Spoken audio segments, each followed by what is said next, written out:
Women's day special గా save girl department ని ఏర్పాటు చేయండి, ఆడపిల్లల ప్రాణాలను కాపాడండి.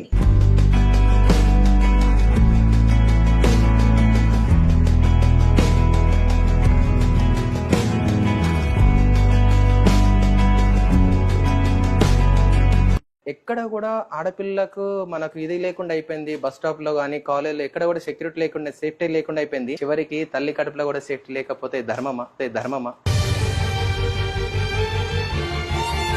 అయ్యి ఒక్కొక్కడు మారాడండి. తీసుకపోయి ఒక్కొక్క నా కొడుకుని లోపటేస్తేనే వీడు ఏంటి.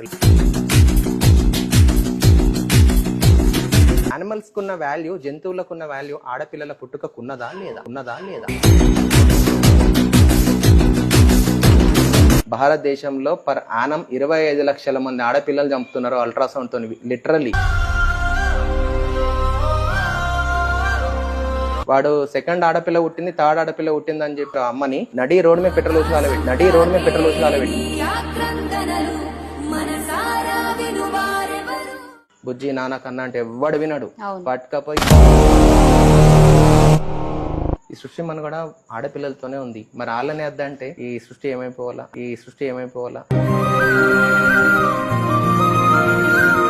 పెరిగిన తర్వాత ఎవరని చెప్తారు, మరి ఆడపిల్ల పుట్టింది, మరి ఏంది సంగతి అంటే ఆ పిల్ల ఏమంటది, మరి నేను పుట్టినప్పుడు బాధపడుతున్నా, మా పుట్టంగానే చంపేస్తే అయిపోతుండే ఇప్పుడు మళ్ళీ చేసిందాకంటే ఎక్కువ ఇది కూడా. రాజంపేటలో అల్ట్రాసౌండ్ మిషన్ తోని ఒక 13 మంది దొరికారు. ఆడ దగ్గర కొన్ని వేల మంది అమ్మాయిని చంపిండు. అంటే నేను చనిపోయే లోపల ఈ డిపార్ట్మెంట్ రావాలని నరేంద్ర మోడీ గారిని కలవాలి. ఈ పాప కూడా ఈ రోజు మా డాడీ పెట్టిన సేవ్ గర్ల్ డిపార్ట్మెంట్ ని మీరు కూడా అందరూ సపోర్ట్ చేయాలి, షేర్ చేయాలి అని చెప్పి మాట్లాడుతుందంటే చూడండి. అప్పటి నుంచి మాట్లాడతాం. హ్యాపీ ఉమెన్స్ డే అందరికని చెప్పు. పాపకు మాట్లాడితే మీ పాప మీ అందరికంటే ఎక్కువ మాట్లాడుతుంది. మాట్లాడతావా? ఇక మాట్లాడుతుంది అంటే మాటలు వస్తే అస్సలు ఆగదనమాట పాప.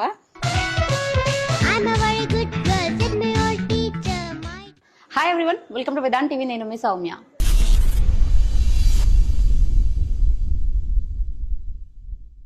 నాకు ఇన్స్టాగ్రామ్ లో నేను ఒక రీల్ పోస్ట్ చేసినప్పుడు దాని కింద ఒకటి రాశారు, మమ్మల్ని కూడా ఒకసారి ఇంటర్వ్యూ తీసుకోండి అని. అప్పుడు మీ నెంబర్ పంపించండి అన్నాక నేను అన్నాను, ఇట్లా అమ్మాయిలను చంపేస్తున్నారు కదా అంటే, ఈ మధ్య కాలంలో చాలా తక్కువైనాయి అని నేను అనుకుంటున్నానండి అని అన్నాను. లేదు ఇంకా పెరిగాయి అన్నారు. అవునా, సరే రండి. ఉమెన్స్ డే స్పెషల్ గా మనం కూడా అమ్మాయిలు సాధించిన వాళ్ళు, ఉమెన్ ఎంపవర్మెంటే కాదు, అసలు సమాజంలో అమ్మాయిలకు ఎలాంటి రెస్పెక్ట్ ఉంది, ఎలాంటి ప్రాబ్లమ్స్ ఇంకా ఫేస్ చేస్తున్నారు అనే ఒక కాన్సెప్ట్ పైన ఈరోజు పిలవడం జరిగింది. నమస్తే అండి. నమస్తే అండి. సో మీరు ఇన్స్టాలో మెసేజ్ చేసినప్పుడు నేను చూసా, మీ ప్రొఫైల్ లో చూసినప్పుడు కొత్త ఇవే స్టిక్కర్స్, కారుకి స్టిక్కర్స్ అతికించడం, అసలు ఏంటి థీమ్ ఏంటి మీది? సో మనము చాలా మటుకు కొంతమందికి చెప్పగలుగుతాం. సో కారు పైన స్టిక్కర్ వేస్తే చదివిన వాళ్ళు కొందరు రిలైజ్ అయ్యి ఆ విధంగా కూడా మరి వారికి మన హార్ట్ కి టచ్ అయ్యి, సరే ఆడపిల్లని చంపొద్దని ఒక థాట్ వస్తే, ఒక్క ప్రాణాన్ని మనం బ్రతికిచ్చినా సో ఇది అవుతుంది అని చెప్పి కారుకి మొత్తం స్టిక్కరింగ్ వేయించడం జరిగింది. ఇది థాట్ అనేది నాకు 2016లో వచ్చింది. నిజామాబాద్ అర్బన్ పరిధిలో కంటేశ్వర్లో ఒక ఆడపిల్లను, తనకు వచ్చేసి ఏజ్ ఒక 20 సంవత్సరాలు ఉంటాయి. భర్త ఏం చేశాడంటే, ఫస్ట్ పాప పుట్టింది, రెండవసారి కూడా పాప పుట్టిందని రాత్రే భార్యను చంపిండు. పాప పుట్టిందని కొడుకు పుట్టలేడు అంటే వాడికి పిచ్చి ఏముందంటే వారసుడు పుట్టలేడని వాడికి మెయింటెన్షన్ అదే ఉంది. మార్నింగ్ డిపార్ట్మెంట్ అంటే రాత్రి చంపేసి తాళం వేసి వెళ్ళిపోయాడు. మేము పొద్దున్న లైబ్రరీలో ఉన్నాం, ఇట్లా జరిగిందంటే అక్కడ ఉన్న డిఎస్పీ స్థాయి అధికారి వచ్చి, మనం ఏదైతే క్రోమోజోమ్స్ ఉంటాయి, XY క్రోమోజ్ ఆధారంగా బేబీ బాయ్ బేబీ గర్ల్ అని తెలుస్తుంది. ఇప్పుడు ఏది అనేది బాయ్ లోపలనే ఉంటది, గర్ల్ లోపల ఉండదు. వాడికి అది లేక అమ్మాయిని క్రూరంగా చంపడం జరిగింది. ఆ అమ్మాయి 2016లో నేను ఇప్పటి కూడా నేను మర్చిపోలేకపోతున్నా. అమ్మాయిని ఒక ప్యాసింజర్ ఆటోలో కాళ్ళక్కడ మన ఫుట్ ఎక్కడైతే పెడతామో కాళ్ళు బయటకు తల బయటకు వచ్చింది. ఆమెని గవర్నమెంట్ హాస్పిటల్ తీసుకెళ్ళడం జరిగింది.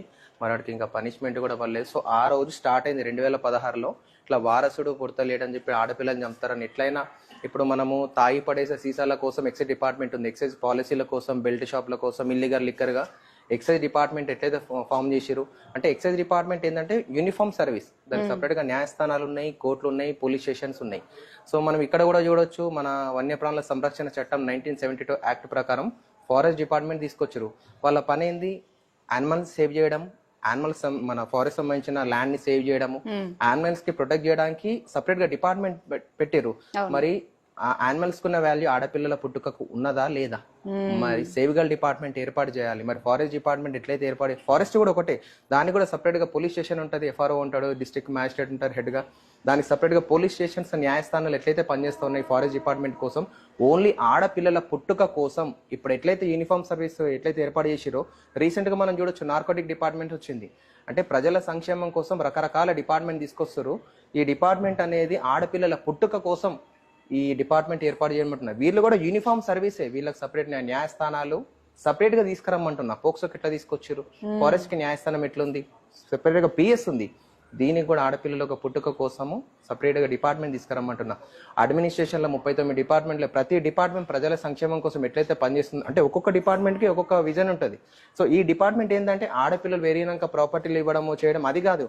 ఎవరైనా క్రైమ్ అంటే ఇంట్లో ఉన్న అమ్మ కానీ, నాన్న కానీ, నానమ్మ కానీ, తాత కానీ, ఈవెన్ దో పేరెంట్స్ కానీ, తండ్రి కానీ, అమ్మ కానీ, ఎవరైనా ఆడపిల్లల పుట్టుక వద్దంటే వాళ్ళకు పనిష్మెంట్ గట్టిగా పడేటట్లు తీసుకురా. ఆల్రెడీ చట్టం ఉందండి, pre conception pre natal diagnosis act 1994లో వచ్చిందంటే లింగ నిర్ధారణ చట్టము. ఈ చట్టానికి సపరేట్ గా డిపార్ట్మెంట్ తెమ్మంటున్నా నేను. ఫారెస్ట్ లా అండ్ ఆర్డర్ కి సంబంధం లేదు, ఎక్సైజ్ డిపార్ట్మెంట్ కూడా లా అండ్ ఆర్డర్ కి సంబంధం లేదు. వాళ్ళ పని చేసుకుంటారు, వాళ్ళు ఇది చేసుకొని వెళ్ళిపోతారు. కానీ వీళ్ళు ఏంటంటే ఈ డిపార్ట్మెంట్ ఉద్దేశం ఏంటంటే ఎక్కడైనా అమ్మాయి ఇక చంపాలని చూసి ట్రై చేసినా, ఏది వచ్చినా కానీ వాళ్ళని యాక్షన్ తీసుకొని సపరేట్ గా ఇట్లా చేయాలని ఈ డిపార్ట్మెంట్ ఫామ్ చేయడం ఇష్టం. ఇట్లా ఇప్పుడు మనం లింగ నిర్ధారణ చట్టంలో డాక్టర్ కి పనిషబుల్ ఉంది, ఇలా పేరెంట్స్ కూడా తీసుకురమ్మంటున్నారు. ఇంట్లో ఉన్న అమ్మకి కానీ, నాన్నకు కానీ. ఇప్పుడు నాన్నొద్దన్న వాళ్ళని కూడా రిమాండ్ పంపాలా అంటున్నా. ఆడపిల్లల పుట్టుక వద్దన్న ఎవరిని కూడా వదిలిపెట్టకుండా ఈ డిపార్ట్మెంట్ ని ఫామ్ చేయమంటున్నా. నైస్ అండి, మంచి కాన్సెప్ట్ తో ముందుకెళ్తున్నారు. సో నాకు కూడా ఈ మధ్య కాలంలో కొన్ని చూస్తున్నప్పుడు అమ్మాయిల పైన చాలా అఘాయిత్యాలు జరుగుతున్నాయి. అవన్నీ చూసినప్పుడు ఏమనిపించింది అంటే, మీ కాన్సెప్ట్ చూసిన తర్వాత అమ్మాయిలని అంటే చిన్న పాపల్ని చంపకండి అనేదానికంటే కూడా ఇక పైన పేరెంట్స్ ఎట్లా ఆలోచిస్తారంటే, ఆడపిల్లని కంటే ఆడపిల్లకి ఏమైతుందా, ఇంటికి తిరిగి వస్తుందా అని ఆలోచిస్తారేమో ఇంకా ఫ్యూచర్ లో అని అనిపిస్తుంది నాకైతే. ఎందుకంటే అన్ని జరుగుతున్నాయి. ఈ రోజు అమ్మాయిని కాపాడండి అన్న ఒక థీమ్ తో మీరు ఎట్లా తీసుకొచ్చారో, అట్లనే అమ్మాయిల పైన జరిగే ప్రతి చిన్న చిన్న విషయాలకి రేప్సే కావచ్చు, లేకపోతే రోడ్డు మీద వెళ్తున్నప్పుడు టీజ్ చేయడమే కావచ్చు, చాలా న్యూస్లు చూస్తున్నాం. మనకి కనిపిస్తున్నాయి కొన్ని, కానీ కనిపించనివి చాలా ఉన్నాయి. పోలీస్ స్టేషన్లలో కూడా రిజిస్టర్ అయినవి కూడా బయటికి రానివ్వండి. ఈ అమ్మాయిలు అంటే ఇప్పుడు ఈ టీజింగ్ అది రకరకాలుగా రేపు ఇవన్నీ జరుగుతున్నాయి. అమ్మాయి హ్యాండ్ లో మొబైల్ ఉంటది, కాల్ చేయొచ్చు. కానీ 5 months బేబీ అండి, మనము థింక్ చేయాలా. 5 months లో దేవుడు ఆయుష్ పోషిస్తాడు, కాళ్ళు చేతులు అన్ని కళ్ళు ఇచ్చేస్తాడు. నువ్వు అల్ట్రాసౌండ్ తో తెలుసుకొని అమ్మాయిని తీసేస్తే, ఇప్పుడు ఆ బేబీకి కూడా నోరు ఉంటే, అంటే మౌత్ ఉంటే ఆ బేబీ అడుగుతుండే, నేను తప్పు చేయలేను కదా, నన్ను తీసే అది రైట్ మీకు లేదు, నేను కన్మన్ మిమ్మల్ని అనలే, మరి ఆడపిల్లని తీసేస్తారు, మరి నేను పుట్టిన నేరమా ఘోరమా అని దేవునికి. అంటే ఆ పాప ఒకవేళ దేవుడు కనిపిస్తే అడుగుతుంది. 5 months అది తీసిన తర్వాత కూడా ఒక ½ an hour ఇట్లా బ్లింక్ అవుతా ఉంటది. నేను ఏమంటున్నా అంటే, ప్రతి ఒక్కరికి భయం లేకుండా అయిపోయిందండి. భయం వస్తేనే ఒక్కొక్కడు మారుతాడు. ఈ డిపార్ట్మెంట్ వస్తేనే. ఈ డిపార్ట్మెంట్ ఉద్దేశం కూడా ఏముందంటే, ఇండియాలో 29 రాష్ట్రాలు 8 కేంద్రపాలిత ప్రాంతాలని ఈ 2 లక్షల ఉద్యోగాలు రిక్రూట్మెంట్ అయితే అంటున్నా. అంటే అట్ ద సేమ్ టైం నిరుద్యోగులకు కూడా ఎంప్లాయ్మెంట్ జనరేట్ అవుతుంది. ఆడపిల్ల మన 2018లో బీబీసీలో క్లియర్ గా చెప్పారు, యూరోప్ లో 28 దేశాల్లో ఎక్కడ లేదు, కెనడా, ఆస్ట్రేలియా, యుఎస్ లో ఎక్కడ కూడా జెండర్ ఫీలింగ్ లేదు. మరి ఇండియాలోనే వారసుడు అనే ఫీలింగ్ ఉంది. బీబీసీ క్లియర్ గా రాసిండు ఏమని, భారతదేశంలో పర్ యానం 25 లక్షల మంది ఆడపిల్లలు చంపుతున్నారు అల్ట్రాసౌండ్ తో. లిటరల్లీ ఇంతెందుకండి, 2 months బ్యాక్, మొన్న 1.5 month బ్యాక్ మహారాష్ట్రలో పరబాని అని ఒక డిస్టిక్ ఉంటది. వాడు 2nd ఆడపిల్ల పుట్టింది, 3rd ఆడపిల్ల పుట్టింది అని చెప్పి ఆ ఎవరైతే ఉంటారో అమ్మని నడి రోడ్ మీద పెట్రోల్ వచ్చి కాలబెట్టిండు. రీసెంట్ గా 1 month కూడా కాలే. అంతెందుకు, మన ట్యాంక్ బండ్ చౌరస్తాలో కూడా 4 ఆడపిల్లలు ఉంటారని చివరి ఆడపిల్లని బండకేసి కొట్టిండు. 2 చేతులు 2 కాళ్ళు ఫ్రాక్చర్. అంతెందుకు, నిన్నాక మొన్న వారం రోజుల క్రితం మా గల్లీ పక్కనే సో ఆశా వర్కర్ అతను వెళ్ళి మరి ఏంది అని అంటే వాళ్ళు స్కానింగ్ చేయించుకోరని తెలిసింది. మా దగ్గర ఎవిడెన్స్ లేదు. నేను ఏమంటా అంటే, ఒక్కొక్కడికి భయం లేకుండా అయిపోయింది. ఈ డిపార్ట్మెంట్ వస్తే ఇప్పుడు మనం చాలా మటుకు మ్యాచెస్కి వెళ్ళినప్పుడు కూడా సరే రకరకాల కమ్యూనిటీలలో అమ్మాయిలు తగ్గినరు, అమ్మాయిలు తగ్గలే, దేవుడు బ్యాలెన్స్ చేస్తూ పుట్టిస్తుండు. వీళ్ళు ఏం చేస్తారు, నేను అమ్మాయికి ఏమన్నా భర్తీ ఇవ్వమంటున్నా, మీ ప్రాపర్టీలు, నీ గోల్డ్, ఎసెట్స్, బిల్డింగ్స్ ఎవరికి అన్నిచ్చుకో, నీ రైట్, ఫండమెంటల్ రైట్ క్లియర్గా ఉంది. నువ్వు సంపాదించుకుంది ఎవరికన్నా ఇచ్చుకోవచ్చు. రేపు ఇది పెరిగితే ఆస్తికి ఏమన్నా అట్లా కూడా ఆలోచించే పేరెంట్స్ ఉన్నారు, సగం తీసుకపోతుందా. నేనేమన్నా అంటే, ఎవరో 10, 20, 30 మంది చేసేదానికి ఆడపిల్లలు చంపొద్దు అంటున్నా. ప్రతి ఒక్కరు ఆడపిల్లల పుట్టుకని రెస్పెక్ట్ చేయాలా. మీ ప్రాపర్టీస్, బిల్డింగ్స్, కార్స్, బిల్డింగ్ ఎవరికి అనిపించుకోరు. మీరు భర్తిస్తే సరిపోతుంది ఆడపిల్లకు, మీరు ఏం ఇవ్వాల్సిన అవసరం లేదు. తను ఓన్ గా క్రియేట్ చేసుకుంటది. ఒక ఆడపిల్ల ఇంకో ముగ్గురిని నలుగురిని జనరేట్ చేయగలదు. అంటే వాళ్ళతో ఈ సృష్టి మనుగడ అనేది, ఈ సృష్టి మనుగడ ఆడపిల్లలతోనే ఉంది. మరి వాళ్ళని వద్దంటే ఈ సృష్టి ఏమైపోవాలా? అంటే దేవుడు రాసిన రాతని మనిషి తిరగా రాస్తున్నాడు. ఒక్కొక్కడికి చెప్తే రాదు. బుజ్జి నాన్న కన్నా అంటే ఎవ్వడు వినడు. పట్టుకపోయి ఎవడైతే ఇప్పుడు 1000 మంది డాక్టర్లు ఉన్నారు నిజామాబాద్లో. రకరకాలు అంటే అందరిని అనట్లేదు. ఎవరైతే తప్పు చేసిన ఒక పేరెంట్ ఫాదర్ని కానీ, ఇంట్లో ఇప్పుడు డాక్టర్ని కానీ, మదర్ని కూడా వదిలే పరిస్థితి లేదండి. నేను చాలా మటుకు చూసిన హాస్పిటల్లో ఆడవాళ్ళు కూడా ఆడపిల్ల కూడా ఏడుస్తున్నారు. లిటరల్లీ నేను అడిగినా, మరి ఇప్పుడు ఆ పిల్ల పెరిగిన తర్వాత ఎవరని చెప్తారు, మరి ఆడపిల్ల పుట్టింది మరి ఏంది సంగతి అంటే ఆ పిల్ల ఏమంటది, మరి నేను పుట్టినప్పుడు బాధపడుతున్నా, మా పుట్టంగానే చంపేస్తే అయిపోతుండే అని.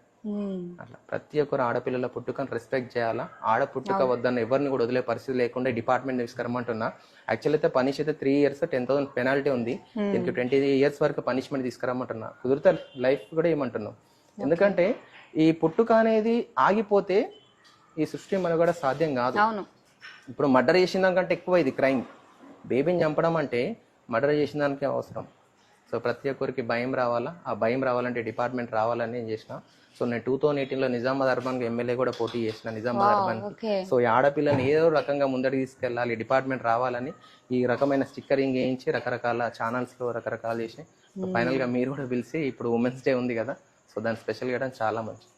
ఓకే, ఉమెన్స్ డే అంటే అందరూ నా వెనకాల మా అమ్మ ఉంది, మా అమ్మ చెప్పడం వల్ల నేను ఈ రోజు ఈడికి వచ్చినా అంటారు. కానీ ఆ రోజు నా అమ్మ నన్ను గనకపోతే ఈ రోజు నేను ఇక్కడ ఉండేదాన్ని కాదు. ఆలోచన లేదండి, అది మెయిన్ మనం ఆలోచించాలి. ఆలోచన అంటే వాడు చెప్పేది బయట కూడా చెప్తుండు, అవును ఆడపిల్ల అంటే అది రెస్పెక్ట్ అండి. ఇంట్లోకి పోయినాక అంత కథ వేరు ఉందండి. అవును, చూస్తున్నాం సోషల్ మీడియాలో ఎన్ని చూడట్లేదు. ఒక డాక్టర్ రిమాండ్ పంపగలిగితే, ఒక గైనకాలజిస్ట్ ని ఎవరైతే చంపేటప్పుడు మనం రిమాండ్ పంపగలిగితే, ఇప్పుడు చెప్తారు కదా జెండర్ రివీల్ చేయడం అల్ట్రాసౌండ్ తో, ఎవడైతే చేస్తుంటాడు. మొన్న కామారెడ్డి జిల్లా ఎస్పీ సింధు శర్మ గారు కూడా రాజంపేటలో అల్ట్రాసౌండ్ మిషన్ తోని ఒక 13 మంది దొరికిరు. ఆడ దగ్గర కొన్ని వేల మంది అమ్మాయిని చంపిండు. ఎన్ని వేల మంది, మొన్న 13 మందిని జ్యుడిషియల్ రిమాండ్ కూడా పంపడం జరిగింది. మన ప్రస్తుతం వాళ్ళు నిజామాబాద్ జిల్లా సిపి సింధు శర్మ గారు ప్రెస్ మీట్ పెట్టి చెప్పడం జరిగింది, ఎవరు కూడా ఆడపిల్లలు చంపొద్దు అని. ఎవరికి భయం లేకుండానే అయిపోయింది. ఇప్పుడు నేను భయంతోనే వచ్చిన, లైసెన్స్ పెట్టుకున్నా, పొల్యూషన్ పెట్టుకున్నా, అన్ని పెట్టుకునే వచ్చిన. ఎవరైనా ఆపితే ఎట్లా అని, అంటే నాకు భయం ఉందని. ఎవడే ఆపుతానంటే భయం ఉండే వాడిని పెట్టుకరాకపోతుండే కదా.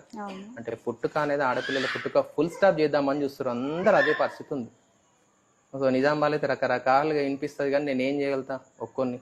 అందుకోసం ఈ డిపార్ట్మెంట్ వస్తే ఆడపిల్లలు మ్యాక్సిమం ఏదైతే బీబీసీ రాసిందో 18 లక్షల మంది 20 లక్షల మంది రాసిర్రో, సో ఈ ఆడపిల్లల పుట్టుక కోసం నిజామాబాద్లో మన ఇండియా మొత్తంలో ఆడపిల్లల సంక్షేమ శాఖ ఏర్పాటు చేసిరని మళ్ళీ క్లియర్ గా రాయాలా. అంటే ఈ భ్రూణ హత్యలు అని చాలా మంది అంటారు, భ్రూణ హత్యలు కాదు, టైటిల్ చేంజ్ చేయాలి. సేవ్ గర్ల్ డిపార్ట్మెంట్ ఏర్పాటు చేయాలా, ఆడపిల్లల ప్రాణాలు కాపాడాలా. డెఫినెట్ గా అండి. అందులో మేము కూడా 10 మందికి ఇంకా తెలవడం కోసం ఇంకెలాంటివైనా కూడా మేము ముందుండి చూసుకుంటాం. అండ్ చాలా మంది ఈ రోజుల్లో అనుకుంటారు పిల్లలు లేరు అనుకుంటారు, కానీ పుట్టే పిల్లల్ని చంపుతున్నారు కొంతమంది. అది అమ్మాయి అని చెప్పేసి ఎక్స్ట్రా మేమైతే ఎక్కువ శాతం చూసింది అయితే అమ్మాయి పుట్టింది అంటే ఏమో అంటారు కదా, ఇంటికి కీడు భారము, ఈమె మనకు పుడితే ఈమె వల్ల మనకి ఏంటి లాభము అని అనుకుంటారు. కానీ ఇంటికి మహాలక్ష్మియే ఆడపిల్ల. ఆడపిల్ల లేని ఏ ఇంట్లో అయినా కూడా కళ ఉండదు, సంపద ఉండదు. ఎప్పుడైనా కూడా మనం తెలుసుకోవాల్సింది ఒకటే, సంపద కావాలి అని ఎదురు చూసే ప్రతి ఒక్కరు కూడా ఆడపిల్ల వల్లనే సంపద, లక్ష్మీదేవత ఏదైనా కూడా. సో అదే ఆడపిల్లని మీరు ఈరోజు వద్దనుకుంటున్నారు, కానీ అదే పిల్లలు లేక ఎంతో మంది కొంతమంది అడాప్ట్ చేసుకుంటున్నారు పిల్లల్ని. సో అట్లాంటి వాళ్ళని చూసినప్పుడు ఇక్కడ టచ్ అవ్వాలి, ఆ ఫీల్ రావాలి. సో అందరికీ కూడా మేము రిక్వెస్ట్ చేస్తుంది ఒకటే అనమాట, ఆడపిల్లలు అని చెప్పి ఎవరైనా చంపేయడానికి చూసినాం. లేకపోతే ఈ మధ్య మాకు ఒక కేసు వచ్చింది, ఒక ఆమె లవ్ చేసింది, లవ్ చేసి ఆ అబ్బాయి ప్రెగ్నెంట్ చేసిండు, తీసేసింది. అంత ఈజీగా ఎట్లా తీసేస్తారు అసలు? అరే వాళ్ళ సుఖం కోసం వాళ్ళు చేసి ఏం తెలియని పతికందుని చంపడం ఎంతవరకు కరెక్ట్ అసలు? ఎంత దారుణంగా ఉన్నారు. ఇది మాత్రమే మారాలి ప్రపంచంలో. దేవుడిచ్చిన సృష్టికి మనం ఒకరిని చిన్న పిల్లల్ని చంపే రైట్ మనకి ఎప్పటికీ లేదు కూడా. ఒకవేళ అది నువ్వు తీసుకుంటే నెక్స్ట్ శిక్ష ఎవరికైనా పడాలి, పెద్ద క్రైమ్ ఎవరైనా చేసిరు అంటే అట్లా చంపిన వాళ్ళు మాత్రమే చేసి ఉంటారని మాత్రం నేను ఈరోజు బల్ల గుద్దినట్టు చెప్తున్నా ఈ మాట అయితే నిజంగానే. సో ఇక్కడ వీళ్ళు కార్ పైన కూడా రాస్తూ వచ్చిరు, గౌరవ ప్రధానమంత్రి శ్రీ నరేంద్ర మోడీ గారు దయచేసి సేవ్ గర్ల్ డిపార్ట్మెంట్ ను ఏర్పాటు చేయండి, ఆడపిల్లల ప్రాణాలను కాపాడండి, నిజంగానే కాపాడండి ఆడపిల్లల ప్రాణాలని.